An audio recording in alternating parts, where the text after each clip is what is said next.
Taman sempurna.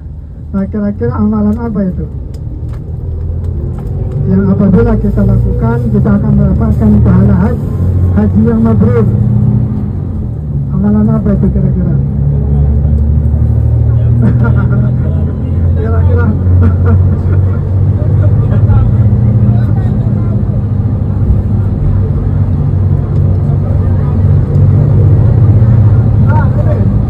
nenek kata Ustaz depan, kalau ada yang tahu ini dapat hadiah.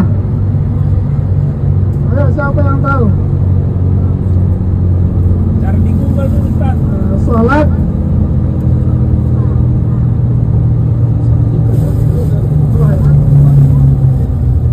ada mengatakan salat isyraq. Tapi sebelum salat isyraq ada persyaratannya. Apa persyaratannya dulu? Apa persyaratannya sebelum salat isyraq sehingga kita mendapatkan pahala haji? Saja ada persyaratannya. Kita salat berjamaah di masjid salat subuh. Nah, setelah salat subuh kita langsung zikir atau baca apa sampai terbit matahari.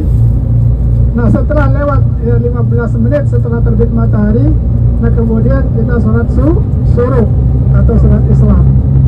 Nah, maka itu pahalanya seperti pahala haji ya. Pahala haji. Nah, ini ya. Jadi setelah selesai salat subuh berjamaah di masjid, kemudian duduk berzikir, berdoa atau membaca Al-Quran sampai terbit matahari. Nah, kemudian lewat 15 menit ya, lalu salat isyraq. Nah, setelah salat isyraq maka kita dapat pahala haji. Nah, bagi ibu-ibu misalkan yang sholat di rumahnya ya, sholat di rumahnya, sholat subuh sendirian, nah ibu duduk di tempat apa ini sholatnya itu zikir sampai terbit matahari, kemudian lewat 15 menit dengan sholat, maka mendapatkan pahala haji. Ini ibu-ibu ya, kedengaran bagi ibu-ibu sholat di rumahnya. Nah, tapi kalau bapak-bapak ya di masjid berjamaah ya, berjamaah. Kemudian yang kedua ada lagi amalan yang kita lakukan mendapatkan pahala haji. Ada lagi? Ada. Nah, yang kedua, apabila kita berniat keluar dari rumah ya, mendatangi masjid untuk menuntut ilmu atau mengajarkan ilmu ya. Ada misalkan kajian atau pengajian di masjid ya, kemudian kita berniat dari rumah ya, saya ke masjid untuk menuntut ilmu, atau bagi para asatidz untuk mengajarkan ilmu. Nah, maka ya duduk kita di masjid sampai selesai apalagi pengajian, kemudian kita pulang, maka kita akan mendapatkan pahala haji dan umrah. Itu keutamaannya.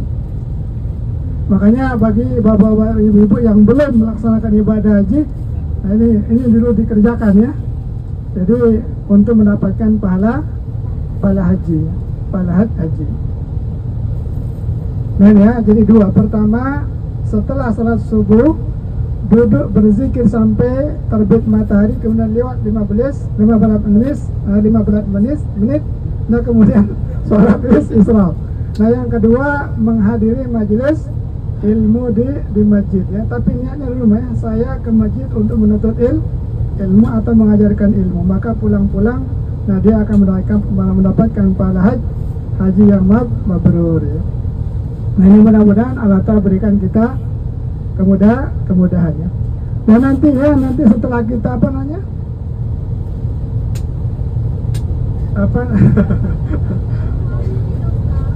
itu bagaimana?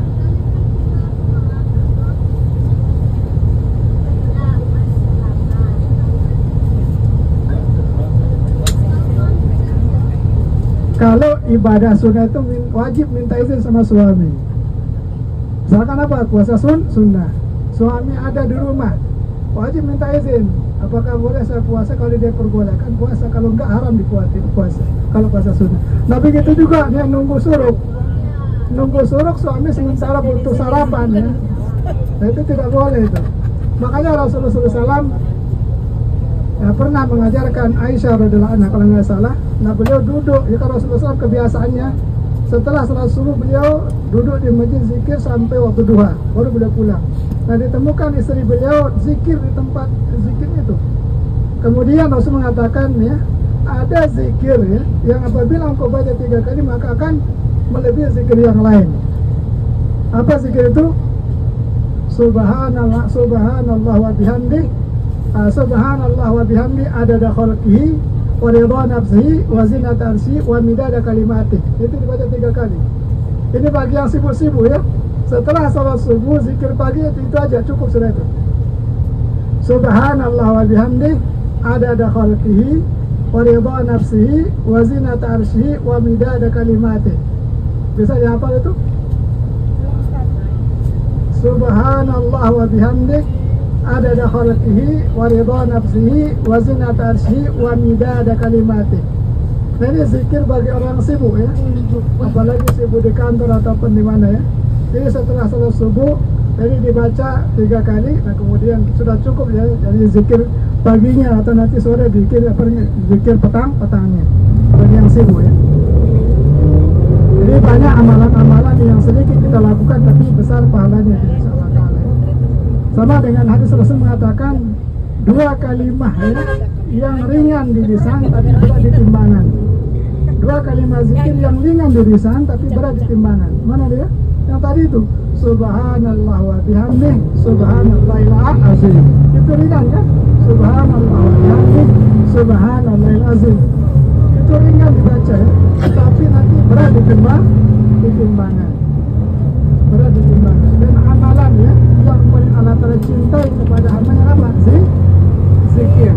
Dan itu akan mempererat timbangan kebaikan kita di dunia mahsyar. Perbanyak zikir. Jadi kita usahakan zikir ya sambil duduk, berdiri, jalan, tidur ya. Itu sangat besar manfaatnya. Nah di sampingnya akan memberatkan timbangan amal juga apa?